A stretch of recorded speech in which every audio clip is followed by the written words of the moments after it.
Hello, ako po si Doc Tony ng Tido Dojo and Mark Anton Bersola ng Tido Dojo. actually second time pa lang namin as a group sa ToyCon na to. We're actually toy makers no from Tido Dojo. Sobrang roller coaster siya kasi from last year na sobrang konti lang na nagawa namin.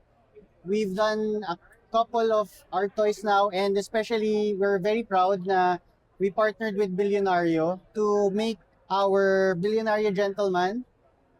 So it's 50 art toys and also this 5-foot art toy.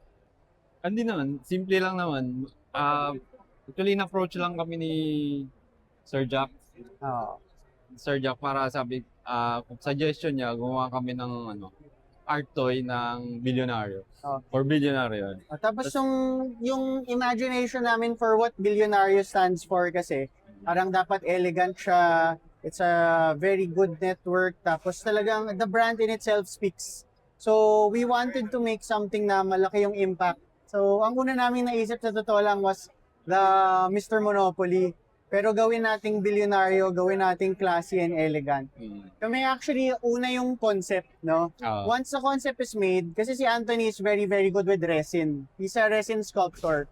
So, unlike others na start with a 3D concept, si Anthony we would sit down and talk about what we want to, or how it looks, or how it feels. And then, based on what he understands dun sa concept namin, may gagawin siyang sketch, or baka nga, nagugulat na lang ako, nagsasculpt na lang siya bigla. Correct. We're very much into Filipino pop culture. Being same year na pinanganak kami, medyo 90s nostalgia. At the same time, with Filipino flair. So, sa art toy community kasi, lahat, di ba, may parang signature, may asta dapat yung ginagawa nila. Kami, we wanted to look elegant at the same time, very much impactful. So if you notice, yung colors, tatlong kulay lang talaga to eh. So, dun sa tayo pa lang nung Billionario Gentleman and the materials we used, talagang we want to show and showcase how good, no, we can do it as artists and art toy makers. Almost 1 month. Unsculpt kasi siya. From scratch. So isa lang talaga siya. So hand sculpted siya ni Anthony mismo. And medyo nagulat nga kami na natapos niya within a month.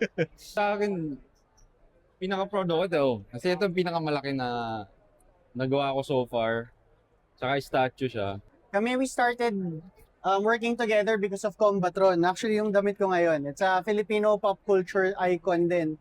Ang nangyari kasi actually is, from that, we made our name as an art toy group.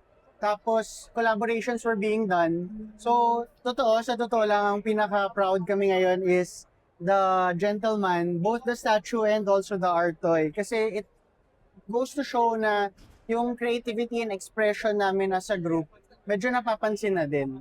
So, yeah.